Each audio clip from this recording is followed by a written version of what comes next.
बच्चों, एक बार पुनः आप सभी विद्यार्थियों का हमारे और आपके इस प्यारे से परिवार सुपर क्लासेस यूट्यूब चैनल पर स्वागत है। काफ़ी दिन से हम लोग रिवीजन कर रहे हैं और पिछले वीडियो में हमने द्रव्य तथा विकिरणों की द्वैत प्रकृति पर पूरा एनालिसिस किया था। इस पर न्यूमेरिकल्स भी कुछ किए थे और इसके सारा मतलब कॉन्सेप्ट एक वीडियो में हम वन शॉट में रिवीजन किए थे। तो कोशिश करेंगे आज की इस वीडियो में हम लोग उसका नेक्स्ट टॉपिक परमाणु भौतिकी का परमाणु और नाभिक से रिलेटेड जो भी प्रश्न आपसे बोर्ड एग्जाम में पूछे जाएंगे, सभी इंपॉर्टेंट प्रश्नों पर एक पैनी नज़र डालेंगे और पूरी कोशिश करेंगे हर एक टॉपिक को सीख लें। तो मेरे साथ वीडियो को एंड तक बने रहिएगा और कोई डाउट आपको डाउट आपका मतलब आपके दिमाग में कोई भी डाउट आता है तो आप कमेंट सेशन में अपनी राय जरूर दीजिएगा। मैं काम डाउट को कमेंट सेशन में दूर करने की पूरी कोशिश करूंगा, ठीक है। तो मैं आज कोशिश करूंगा कि आज परमाणु और नाभिक का एक महत्वपूर्ण टॉपिक आपका खत्म हो जाए। इस टॉपिक से बच्चों याद रखिएगा, लंबे प्रश्न भी पूछे जाते हैं और छोटे लघुत्तरी, अति लघुत्तरी और एक बहुविकल्पी प्रश्न में भी बनाए जाते हैं। इसलिए ये चैप्टर बहुत इंपॉर्टेंट है। इस चैप्टर को छोटे समय में कम समय में पढ़ के ज़्यादा तैयार कर लिया जा सकता है। तो बहुत ज़्यादा देर न करते हुए हम सीधे अपने टॉपिक पर आते हैं और हमारा टॉपिक है परमाणु तथा नाभिक। तो इसमें जब कभी भी बच्चों परमाणु और नाभिक का शब्द आता है हमारे सामने, तो सबसे पहले एक वैज्ञानिक आते हैं जिनका नाम होता है जॉन डाल्टन। जॉन, इसके बाद जॉन डाल्टन। तो परमाणु शब्द के बारे में सबसे पहले परमाणु शब्द के बारे में जो सबसे पहले वैज्ञानिक आते हैं उनका नाम क्या होता है? John Dalton. और जॉन डाल्टन सबसे पहले करीब मेरे ख्याल से 1803 ईस्वी 1803 ईस्वी कुछ किताबों में मतलब 1808 भी लिखा है, तो अब मैं मान के चलता हूँ कि सन 1803 ईस्वी में जॉन डाल्टन आया और उन्होंने ये बताया कि परमाणु शब्द जो होता है किसी भी पदार्थ का सबसे सूक्ष्मतम कण है, अर्थात परमाणु एक अविभाज्य कण है। तो उन्होंने इस आधार पर एक परिकल्पना प्रस्तुत की जिसकी मान्यता ये थी कि पदार्थ जो होता है एकदम सूक्ष्मतम हल्के हल्के छोटे छोटे कणों से मिलकर बना होता है। उन सूक्ष्मतम हल्के छोटे कणों को हम लोग कहते हैं परमाणु।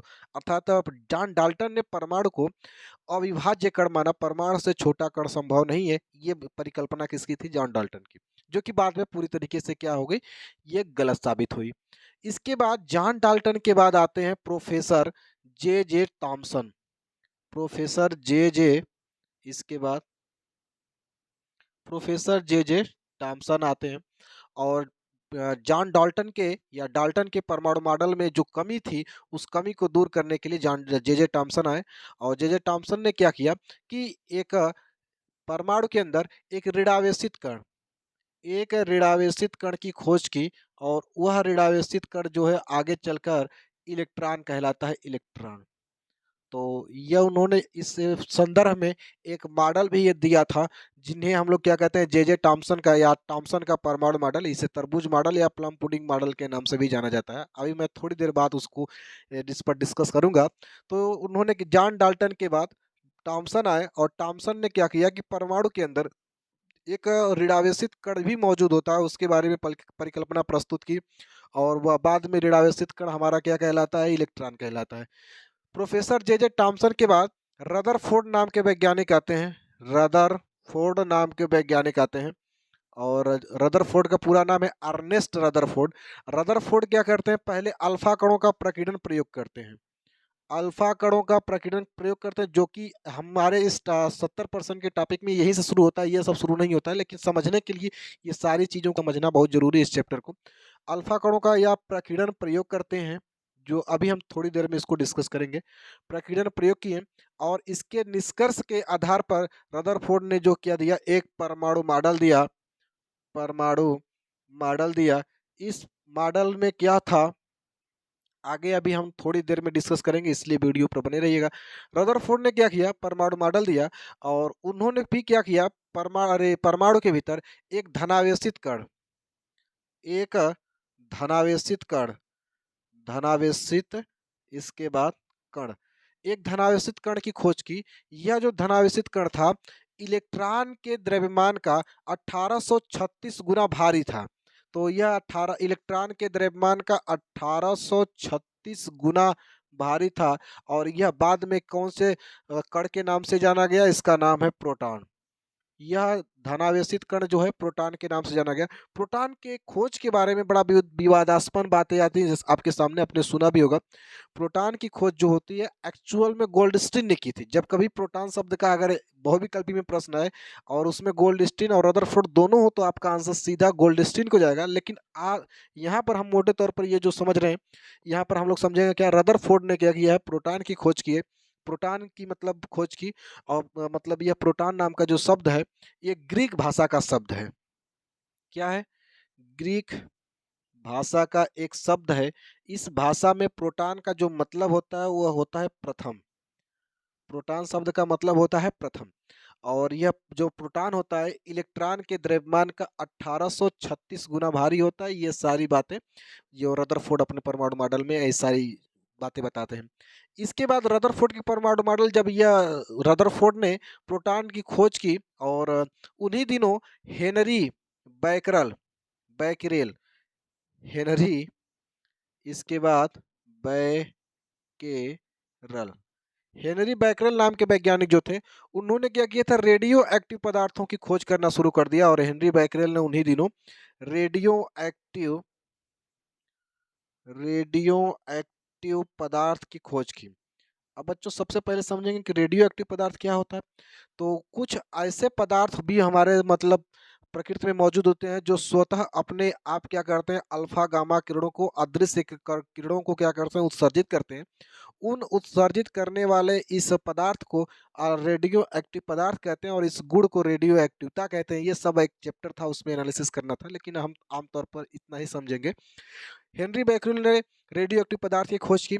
इसके जस्ट बाद आते हैं जेम्स चैडविक।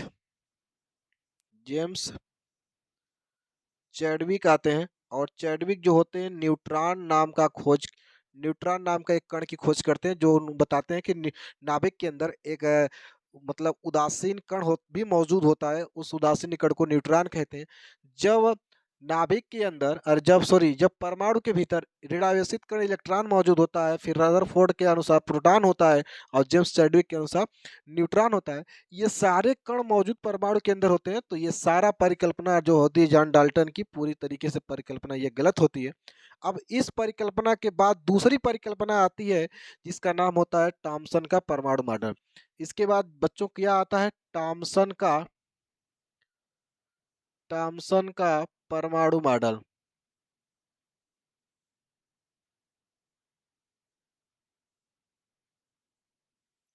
इसके बाद जे जे टॉमसन अपना परमाणु मॉडल देते हैं और जे जे टॉमसन अपना परमाणु मॉडल में क्या कहते हैं कि परमाणु जो होता है लगभग 10⁻⁻10 मीटर त्रिज्या का एक खोखला गोला है।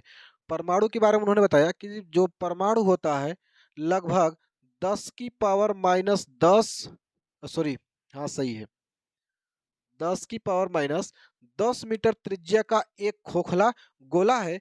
इस खोखले गोले में ऋणावेशित कण और धनावेशित कण इस प्रकार से धसे होते हैं जैसे कि तरबूज में बीज धसे होते हैं। इसमें कुछ ऋणावेशित कण और कुछ धनावेशित कण जगह जगह पर ऐसे धसे होते हैं जैसे कि तरबूज में जगह जगह पर भाई बीज धसे होते हैं। इसलिए यह टॉमसन का परमाणु मॉडल जो होता है इसमें तरबूज से तुलना की गई थी, इसलिए इस मॉडल को तरबूज मॉडल भी कुछ लोग कहते हैं। तरबूज, इसके बाद ये देखिए मॉडल, और इस मॉडल को आपको बताते चलें कि पुडिंग प्लम पुडिंग इसके बाद मॉडल भी कहते हैं। प्लम पुडिंग मॉडल भी कहते हैं। मैं थोड़ा सा मार्कर चेंज कर लेता हूँ, तो ये थोड़ा सा हल्का चल रहा है। एक बार फिर से समझेंगे कि टॉमसन का परमाणु मॉडल क्या था। टॉमसन का परमाणु मॉडल ये था, टॉमसन ने कहा था कि परमाणु के अंदर या परमाणु 10⁻⁻10 मीटर त्रिज्या का एक खोखला गोला है। इस खोखले गोले में ऋणावेशित कण और धनावेशित कण इस प्रकार से वितरित होते हैं जैसे कि तरबूज में बीज धसे होते हैं। अब चूंकि यह मॉडल की तुलना एक तरबूज से की जाती है या तरबूज में बीज धसे होने की प्रक्रिया से की जाती है। इसलिए इस मॉडल को तरबूज मॉडल भी कहते हैं और फिजिक्स में इसको प्लम पुडिंग मॉडल भी कहा जाता है। ये जैसे मैंने मान लिया कि एक 10 की पावर माइनस 10 मीटर त्रिज्या का खोखला गोला है, इसमें जगह जगह पर कुछ धनावेशित कण है, कुछ ऋणावेशित कण ऐसे धसे होते हैं। जो कि थॉमसन का परमाणु मॉडल के अंदर भी कुछ न कुछ क्या आ गई कमी, यह रेखीय स्पेक्ट्रम की व्याख्या नहीं कर पाया, जिसके कारण इसके अंदर भी कमी आ गई। अब इसके बाद आते हैं अर्नेस्ट रदरफोर्ड। सबसे पहले अर्नेस्ट रदरफोर्ड अल्फा कणों का प्रकीर्णन प्रयोग करते हैं और अल्फा कणों के प्रकीर्णन प्रयोग के बाद निष्कर्ष निकालते हैं और इस निष्कर्ष को परमाणु मॉडल में तब्दील करते हैं। यहाँ तक आई होप कि बस सारी बातें आपको समझ में आई होगी, और समझ में आ गई होगी तो वीडियो को लाइक और शेयर दबा के करिएगा। इसके बाद मैं इसको मिटा के अब आराम से एक एक चीजों को और एनालिसिस करने वाले हैं। ये सारा अभी जितना हम लोग टॉपिक पढ़े हैं, ये सारा टॉपिक अभी हम लोग के चैप्टर के बाहर था। चैप्टर के बाहर का मतलब ये है कि यह जो टॉपिक है अभी भी जो अभी हम लोग थोड़ा सा भूमिका के तौर पर पढ़े हैं, यह अब की बार मतलब 30% सिलेबस में निकाल दिया है। हमको पढ़ना 30% सिलेबस के 70% सिलेबस के अंदर ये पढ़ना है। सबसे पहले रदरफोर्ड का अल्फा कणों का प्रकीर्णन प्रयोग। तो हम लोग हेडिंग लगाते हैं रदरफोर्ड का रदरफोर्ड का अल्फा कणों का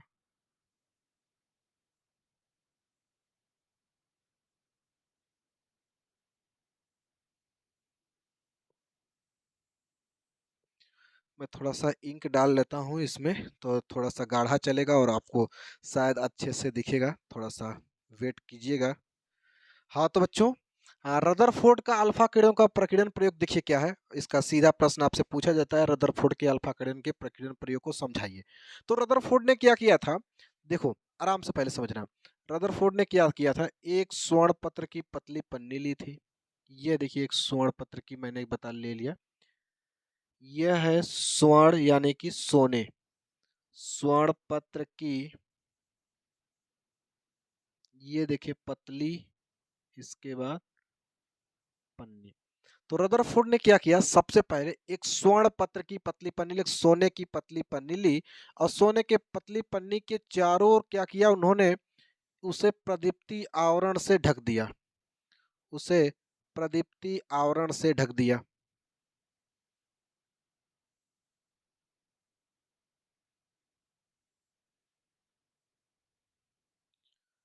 ये देखिए थोड़ा सा मेरा आर्ट बहुत अच्छी नहीं है, थोड़ा सा कंप्रोमाइज करिएगा ऐसे कुछ।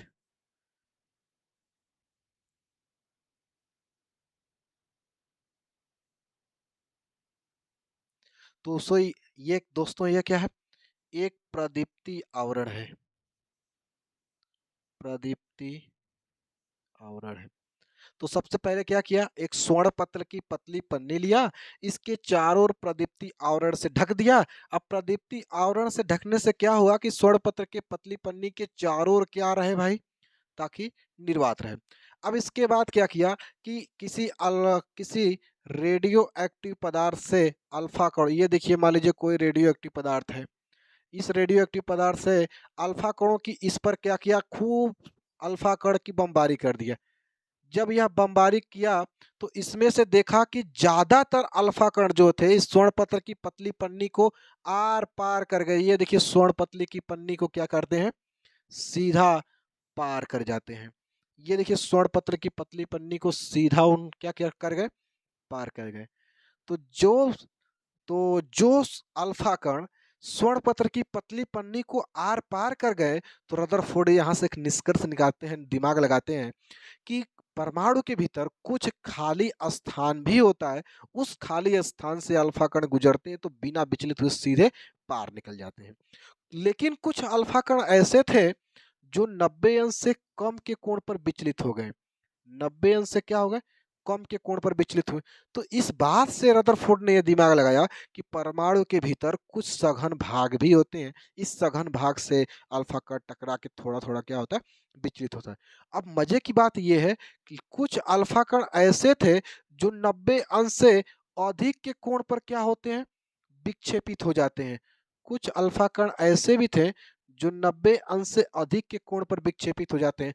इसके बाद दिमाग लगाएं कि इसके अंदर और भी सघन भाग होते हैं, लेकिन हद तो तब हो गई, कुछ अल्फा कण गए और गए, जैसे ही गए वैसे टकरा के स्वर्ण पत्र की पतली पन्नी से उसी मार्ग से वापस लौट आए। इस बात से रदरफोर्ड दिमाग लगाएं कि परमाणु के भीतर कुछ अत्यंत सघन भाग होते हैं। उस सघन भाग के बारे में देखिए क्या क्या परिकल्पना की।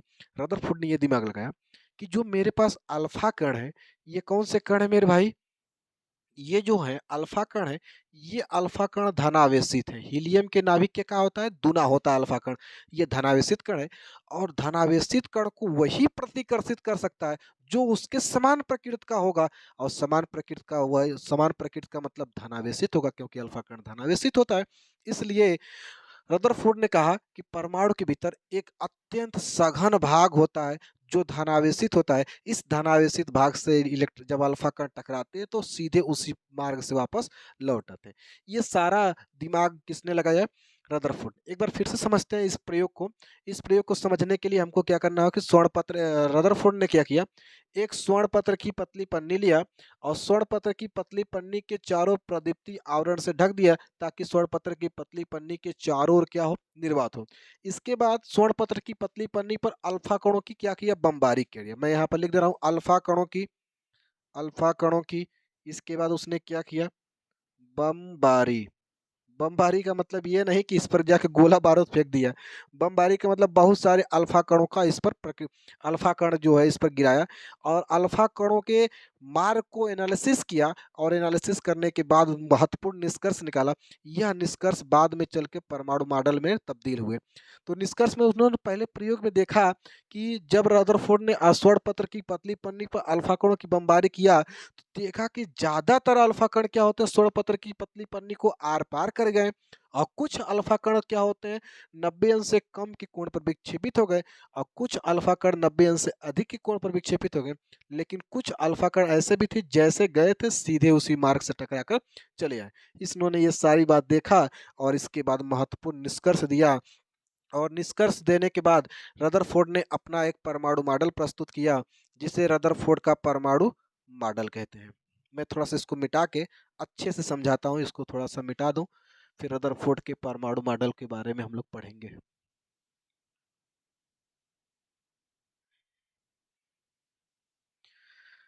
अब रदरफोर्ड का परमाणु मॉडल पढ़ना है। रदरफोर्ड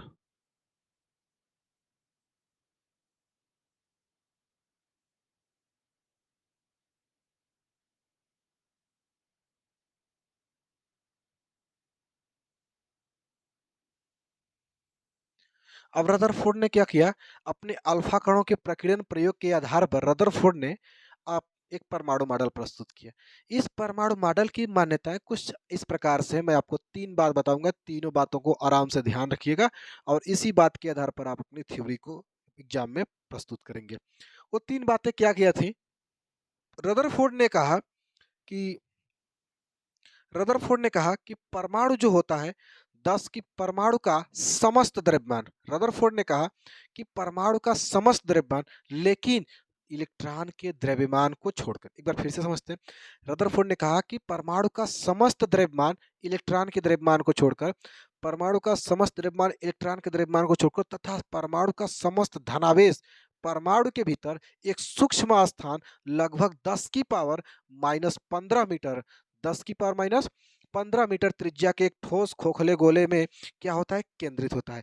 यह बात किसने बताई थी, किसने बताई थी, रदरफोर्ड ने। सबसे पहली बात रदरफोर्ड ने बताया कि रदरफोर्ड ने बताया कि परमाणु के भीतर क्या होता है, एक 10 की पावर- परमाणु का समस्त धनावेश इलेक्ट्रॉन के द्रव्यमान को छोड़कर, तथा समस्त, सॉरी मैं थोड़ा सा कुछ गलती बोल दिया, परमाणु का समस्त द्रव्यमान इलेक्ट्रॉन के द्रव्यमान को छोड़कर, तथा परमाणु का समस्त धनावेश परमाणु के भीतर एक सूक्ष्म स्थान लगभग 10 की पावर -15 मीटर त्रिज्या के एक सूक्ष्म गोले में क्या होता है, केंद्रित हो। जैसे पहली बात उसने क्या बताया कि परमाणु के भीतर परमाणु का समस्त जो द्रव्यमान होता है इलेक्ट्रॉन के द्रव्यमान को छोड़कर, परमाणु का समस्त द्रव्यमान इलेक्ट्रॉन के द्रव्यमान छोड़कर, तथा परमाणु का समस्त धन आवेश परमाणु के भीतर एक 10 की पावर -10 मीटर त्रिज्या के छोटे से गोले में क्या होता है, केंद्रित होता है, जिसे बाद में क्या कहा गया भाई, नाभिक कहा गया, जिसे बाद में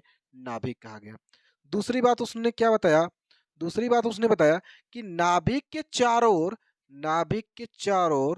10 की पावर, नाभिक के चारों ओर, मैं थोड़ा सा इसको बड़ा बना दिया, नाभिक के चारों ओर 10 की पावर माइनस 10 मीटर त्रिज्या का एक और खोखला गोला होता है। इस खोखले गोले में क्या होती है, वृत्ताकार कक्षाएं होती हैं, और इन वृत्ताकार कक्षाओं में क्या होते हैं भाई, इलेक्ट्रॉन वितरित होते हैं। इन कक्षाओं में क्या होते हैं, इलेक्ट्रॉन वितरित होते हैं, और इलेक्ट्रॉन का कुल ऋणावेश नाभिक के इलेक्ट्रॉन का कुल ऋण आवेश नाभिक के धन आवेश के बराबर होता है। एक बार फिर से हम रिपीट कर रहे हैं। पहली बात बताया था कि परमाणु का समस्त द्रव्यमान इलेक्ट्रॉन के द्रव्यमान को छोड़कर तथा समस्त धन आवेश परमाणु के भीतर एक सूक्ष्म स्थान लगभग 10 की पावर माइनस 15 मीटर त्रिज्या के एक ठोस छोटे से गोले में केंद्रित होता है, जिससे बाद में क्या कहा गया, नाभिक कहा गया। दूसरी बात बताते हैं कि नाभिक के चारों ओर 10 की पावर माइनस 10 मीटर त्रिज्या का एक क्या होता है, ठोस खोखला गोला होता है। इस खोखले के में वृत्ताकार कक्षाएं होती हैं, और इन कक्षाओं में इलेक्ट्रॉन क्या होते हैं, वितरित होते हैं, और यह इस प्रकार इलेक्ट्रॉन का कुल ऋण आवेश नाभिक के कुल धन आवेश के क्या होता है, बराबर होता है। ठीक है। तीसरी बात उन्होंने क्या कहा था, बड़ी अच्छी बात कहा था, कि कहा था सुनो, कि नाभिक के चारों ओर जो वृत्ताकार कक्षाएं होती जिसमें इलेक्ट्रॉन होते हैं, यह इलेक्ट्रॉन स्थिर नहीं रहते हैं, यह इलेक्ट्रॉन लगातार क्या करते हैं, नाभिक के चारों ओर वृत्ताकार कक्षाओं में गति करते हैं। और गति करते हैं तो ये गति क्यों करते हैं, इसके पीछे का लॉजिक उन्होंने दिया कि नाभिक और इलेक्ट्रॉन के बीच में लगने वाला वैद्युत आकर्षण बल से इलेक्ट्रॉन को आवश्यक अभिकेंद्र बल मिलता है, जिसके कारण इलेक्ट्रॉन नाभिक के चारों ओर क्या करता है, दिन रात चक्कर लगाता है। इस तरीके से रदरफोर्ड ने अपना परमाणु मॉडल प्रस्तुत किया। लेकिन फिर भी बाद में चल के रदरफोर्ड के परमाणु मॉडल में क्या आ गई, कुछ कमी आ गई। ये इसलिए मैं कमी पढ़ा रहा हूँ क्योंकि आपसे कई बार आप मॉडल पेपर में, आप बोर्ड एग्जाम में भी देखे होंगे कि सबसे पहले जब कभी भी रदरफोर्ड का परमाणु मॉडल पूछा जाता है तो साथ में उसकी कमी भी पूछी जाती है। रदरफोर्ड की परमाणु मॉडल को समझाते हुए तथा इसकी कमियों पर विस्तृत विवेचना दीजिए, या कमियों पर चर्चा कीजिए, ऐसा प्रश्न आता है। तो हम कमी को भी देखेंगे। रदरफोर्ड के परमाणु मॉडल में कुछ कमी आ गई। वह कमी में सबसे पहली कमी क्या है कि यह परमाणु के अस्थायित्व की व्याख्या नहीं कर पाया। रदरफोर्ड का जो परमाणु मॉडल है, परमाणु की सॉरी अस्थायित्व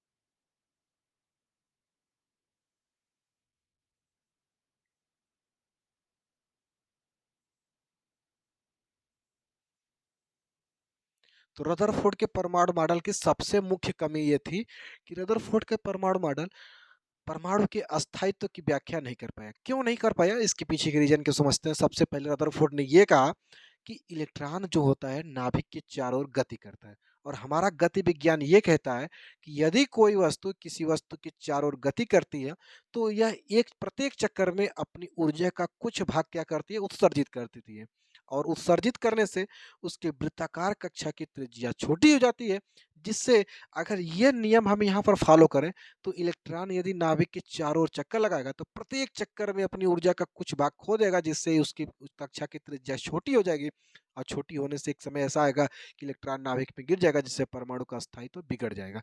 जैसे मान लीजिए कि यह एक नाभिक है, यह एक नाभिक मैंने बना दिया, यह एक नाभिक है, ठीक। और इसके बाद यहाँ पर एक कोई इलेक्ट्रॉन है, ये यहाँ पर मैं एक इलेक्ट्रॉन को रिप्रेजेंट कर रहा हूँ, ये इलेक्ट्रॉन है, यहाँ से गति करना शुरू किया और ऐसे गति किया, तो दूसरे चक्कर में उसकी इलेक्ट्रॉन की त्रिज्या, उसकी कक्षा की त्रिज्या छोटी हो जाएगी। अब दूसरे चक्कर में कुछ इस प्रकार गति करेगा, और ऐसे गति करते करते वह एक समय ऐसा आएगा कि वह इलेक्ट्रॉन जो होगा नाभिक में गिर जाएगा, जिससे परमाणु का अस्थायित्व तो क्या होगा, असफल हो जाएगा, ठीक। और ये पहली कमी थी। दूसरी कमी ये थी कि रदरफोर्ड जो होता है प्रकाश रदरफोर्ड का जो परमाणु मॉडल है रेखीय स्पेक्ट्रम की भी व्याख्या करने में असफल रहा। रेखीय, इसके बाद रेखीय स्पेक्ट्रम की व्याख्या करने में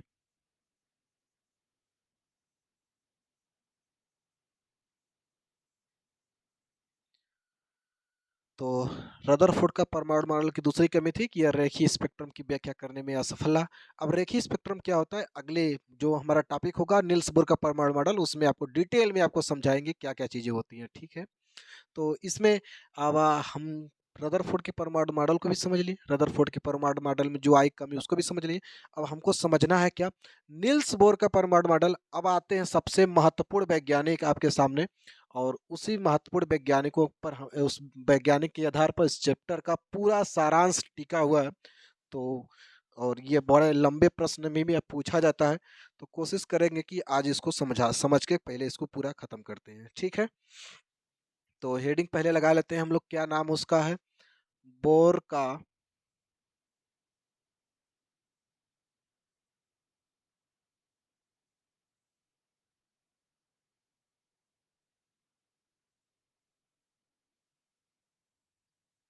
बोर का परमाणु मॉडल। तो मैं बात कर रहा हूँ सन 1913 की। तो सन 1913 में क्या हुआ, नील्स बोर ने रदरफोर्ड के परमाणु मॉडल को पहले ध्यान से पढ़ा और उसमें कमी को एनालिसिस किया। तो रदरफोर्ड ने क्या किया, अरे सॉरी, नील्स बोर ने, ये डेनिस वैज्ञानिक नील्स बोर ने क्या किया, रदरफोर्ड के परमाणु मॉडल में आई कमी को दूर करने के लिए एक संशोधन, रदरफोर्ड के परमाणु मॉडल में संशोधन किया, और संशोधन के आधार पर एक अपना नियम प्रस्तुत किया जो बाद में बोर का परमाणु मॉडल कहलाता है। तो आप कह सकते हैं कि बोर का जो परमाणु मॉडल है बेसिकली रदरफोर्ड के परमाणु मॉडल का एक संशोधित रूप है, यानी कि आधा रदरफोर्ड का परमाणु मॉडल है और आधा बोर का परमाणु मॉडल है। लेकिन ये जो बातें बताते हैं एकदम चौंका देने वाली बातें हैं और बहुत अच्छे से समझेंगे हम लोग। तो निल्स बोर ने क्या, निल्स बोर ने भी तीन बातें बताई थी, और निल्स बोर ने सबसे पहली बात क्या बताई थी, निल्स बोर ने परमाणु मॉडल, रदरफोर्ड के परमाणु मॉडल में संशोधन करते हुए अपना परमाणु मॉडल दिया जिसे हम लोग बोर का परमाणु मॉडल कहते हैं। और यह किसने सन में दिया, सन 1900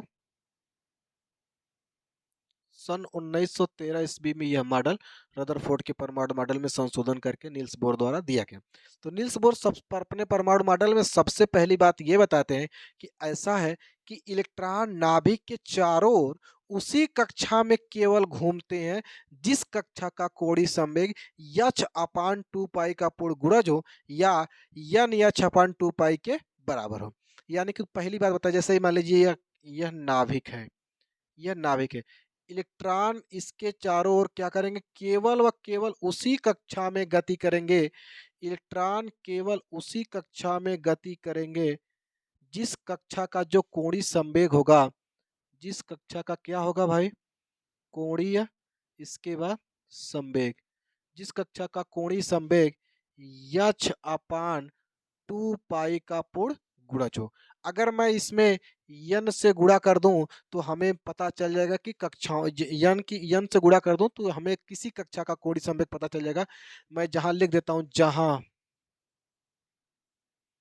जहां यन बराबर क्या है, मुख्य क्वांटम संख्या,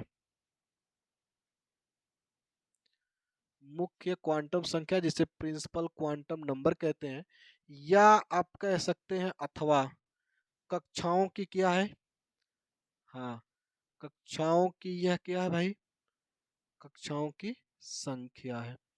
तो फिर से एक बार समझते हैं, इलेक्ट्रॉन केवल उसी कक्षा में घूमेगा जिस कक्षा का कोणीय संवेग यच अपान 2 पाई का पूर्ण गुणज हो या यन यच अपान 2 पाई के बराबर हो। और इस कक्षा को अस्थाई कक्षाएं कहते हैं। इन कक्षाओं को भाई क्या कहते हैं, अस्थाई कक्षाएं कहते हैं। इन कक्षाओं को उन्होंने क्या कहा, अस्थाई कक्षा। ये सर्वप्रथम, ये पहली बात किसने बताई थी, नील्स बोर ने, कि नील्स बोर ने बताया कि इलेक्ट्रॉन केवल उसी कक्षा में घूमेगा जिस कक्षा का कोणीय संवेग ये 6.2 पाई का पूर्ण गुणज होगा। इसमें यच एक नया शब्द आया, तो यच जो होता है मैं पहले इसका नाम लिखता हूँ फिर इसकी वैल्यू लिख देता हूँ। एच जो होता है एक प्लांक नियतांक होता है, जिस जो मैक्स प्लांक ने दिया था। एच क्या है? एक प्लांक नियतांक है। इसकी जो वैल्यू होती है 6.6 गुणे 10⁻⁻34 जूल सेकंड होती है। ठीक। अब और पाई का मान तो जानबे करते हैं, दो एक संख्या है तो इसके बारे में बताने की जरूरत नहीं है। दूसरा उन्होंने क्या बात बताया कि अस्थाई कक्षा में घूम रहे इलेक्ट्रॉन, अस्थाई कक्षा में घूम रहे इलेक्ट्रॉन ऊर्जा का उत्सर्जन नहीं करते हैं, इसलिए परमाणु का अस्थायित्व क्या होता है? बना रहता है। एक बार फिर से ध्यान सुनेंगे। पहली बात बताया कि इलेक्ट्रॉन केवल उसी कक्षा में घूमेंगे जिस कक्षा का कोणीय संवेग या छपन 2 पाई का पूर्ण गुणज होगा। और सुनो, इन कक्षाओं को अस्थायी कक्षा कहते हैं। और दूसरी बात बताया, अस्थायी कक्षाओं में घूम रहे इलेक्ट्रॉन ऊर्जा का उत्सर्जन नहीं करते हैं, अतः परमाणु का अस्थायित्व बना रहता है। इस प्रकार यह सिद्ध होता है कि नाभिक के चारों ओर इलेक्ट्रॉन कुछ ही निश्चित ऊर्जा स्तर की कक्षाओं में गति करते हैं। अर्थात उन्होंने बताया, हाइड्रोजन के हाइड्रोजन परमाणु में nवीं क्रम की कक्षा में घूम रहे इलेक्ट्रॉन की ऊर्जा स्तर का सूत्र जो E बराबर होता है माइनस आर एच सी बट्टे एन स्क्वायर होता है, जहां एन क्या है? कक्षाओं की संख्या है। और आर मैं लिख देता हूं, आर बराबर इसको कहते हैं रीडबर्ग नियतांक होता है, जहां आर क्या है? रिडबर्ग नियतांक। और आर का मान जो होता है 1.09 गुणे 10⁻7 प्रति मीटर होता है, यानी कि मीटर इनवर्स होता है। सी क्या होता है? निर्वात या हवा में प्रकाश की चाल होती है, जिसकी वैल्यू 3 गुणे 10⁸ मीटर प्रति सेकेंड होती है। और एन की वैल्यू तो मैंने ऊपर लिखा ही है। एक बार फिर से समझते हैं। पहली बात क्या बताया कि इलेक्ट्रॉन नाभिक के चारों ओर उसी कक्षा में घूमेगा जिस कक्षा का कोणीय संवेग ये 56 पाई के बराबर होगा, या ये 56 पाई का पूर्ण गुणज होगा। और दूसरी बात बताया कि पहली बात में ही बताया कि जो इलेक्ट्रॉन इलेक्ट्रॉन जिस कक्षा में घूमता है उस कक्षा का कोणीय संवेग जो होता है ये 56 पाई के बराबर होता है। और उस कक्षाओं को हम क्या कहते हैं? अस्थायी कक्षा कहते हैं। दूसरी बात बताया कि अस्थायी कक्षाओं में घूम रहे इलेक्ट्रॉन ऊर्जा का उत्सर्जन नहीं करते हैं, जिससे परमाणु का अस्थायित्व बना रहता है। इस प्रकार यह सिद्ध होता है कि नाभिक के चारों इलेक्ट्रॉन कुछ ही ऊर्जा स्तर की कक्षाओं निश्चित ऊर्जा स्तर की कक्षाओं में घूमते हैं। और इस प्रकार उन्होंने हाइड्रोजन परमाणु के बारे में अपना एक रिस्पेक्टरी दिया। हाइड्रोजन परमाणु के बारे में उन्होंने अपनी यह राय दी कि हाइड्रोजन परमाणु की nवीं क्रम की कक्षा में घूम रहे nवीं कक्षा की ऊर्जा स्तर ई का मान बताया माइनस आर एस सी बटे एन स्क्वायर होता है। मतलब हाइड्रोजन के बाहर जो कक्षाएं होती है उस कक्षा के ऊर्जा स्तर के ऊर्जा स्तर का सूत्र निकालने के लिए बहुत फार्मूला दिया। इसके बाद सबसे इम्पोर्टेंट जो होता है बात बताते हैं तीसरे में बताया उन्होंने कि यदि मान लीजिए यह एक इलेक्ट्रॉन है, यदि किसी इलेक्ट्रॉन अस्थायी कक्षा में घूम रहे इलेक्ट्रॉन को यदि बाहर से ऊर्जा दे दी जाए, यदि अस्थायी कक्षाओं में घूम रहे इलेक्ट्रॉन को बाहर से ऊर्जा दे दी जाए तो यह इलेक्ट्रॉन उत्तेजित हो जाता है और उत्तेजित होकर उच्च ऊर्जा स्तर की कक्षाओं में चला जाता है। और वहां पर यह इलेक्ट्रॉन जो होता है मान लीजिए यहाँ चला गया उच्च ऊर्जा स्तर की कक्षा में, और यह उच्च ऊर्जा स्तर की कक्षा में बच्चों लगभग 10⁻⁸ सेकंड तक ही ठहरता है।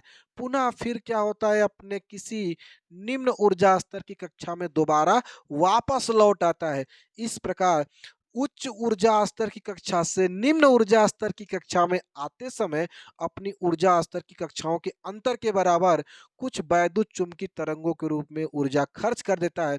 इस तरीके से यह वैद्युत चुंबकीय तरंगों का एक वैद्युत चुंबकीय तरंगों के रूप में जो ऊर्जा खर्च होती है, इस प्रकार जो होती है रेखीय स्पेक्ट्रम की व्याख्या हो जाती है। ये बात थोड़ी सी लंबी है लेकिन फिर भी एक बार समझते हैं। तीसरी बात उसने क्या बताया कि यदि अस्थायी कक्षा में घूम रहे किसी इलेक्ट्रॉन को बाहर से ऊर्जा दे दी जाए तो यह इलेक्ट्रॉन उच्च ऊर्जा स्तर की कक्षा में चला जाता है और वहां पर लगभग 10⁻⁸ सेकेंड तक ही ठहरता है। पुनः फिर अपने निम्न ऊर्जा स्तर की कक्षा में चला आता है और चलाता है। इस प्रकार उच्च ऊर्जा स्तर की कक्षा से निम्न ऊर्जा स्तर की कक्षा में आते समय अपनी कक्षाओं की ऊर्जा स्तर के अंतर के बराबर वैद्युत चुंबकीय तरंगों के रूप में ऊर्जा का उत्सर्जन कर देता है, जिससे रेखीय स्पेक्ट्रम की व्याख्या भी की जा सके। ठीक है। जैसे मान लीजिए कोई इलेक्ट्रॉन उत्तेजित होकर N2 कक्षा में चला गया जिसका ऊर्जा स्तर क्या है? E2 है। तो इसका उस कक्षा के ऊर्जा स्तर का सूत्र होगा माइनस आर एच सी बटे एन टू का स्क्वायर।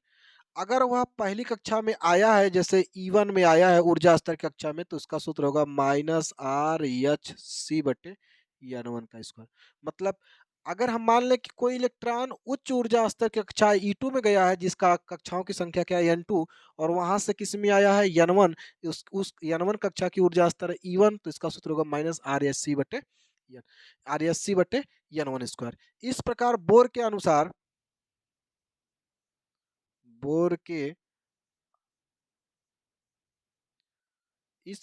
बोर के अनुसार E2 minus E1, E2 minus E1 यानी कि वैद्युत चुंबकीय तरंगों के रूप में ऊर्जा खर्च करता है। वैद्युत चुंबकीय तरंगों का मतलब होता है फोटॉन, और फोटॉन की ऊर्जा क्या होती है, एच न्यू।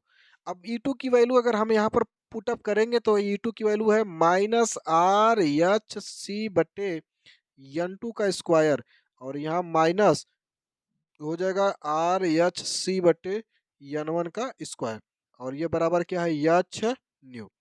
अब यह हो जाएगा माइनस आर एच सी बटे एन टू का स्क्वायर, ये हो जाएगा भाई प्लस आर एच सी बटे एन वन का स्क्वायर, बराबर हो जाएगा एच न्यू। अब यहाँ से मैं क्या लिख सकता हूँ, इसको आगे पीछे कर सकता हूँ, आर एच सी बटे एन वन का square minus R H C बटे एन टू का स्क्वायर। फिर इसके बाद हम लोग आगे आगे एक काम करते हैं कि आर एच सी, यहाँ पर बराबर एच न्यू लिखना मैंने भूल गया, आर एच सी को कॉमन कर लेते हैं तो ये हो जाएगा आर एच सी को कॉमन करेंगे तो यहाँ बचेगा एक बट्टे क्या, यहाँ बचेगा एक बट्टे एन वन का स्क्वायर माइनस एक बट्टे बचेगा आपका एन टू का स्क्वायर, और यहाँ बचेगा आपका एच न्यू।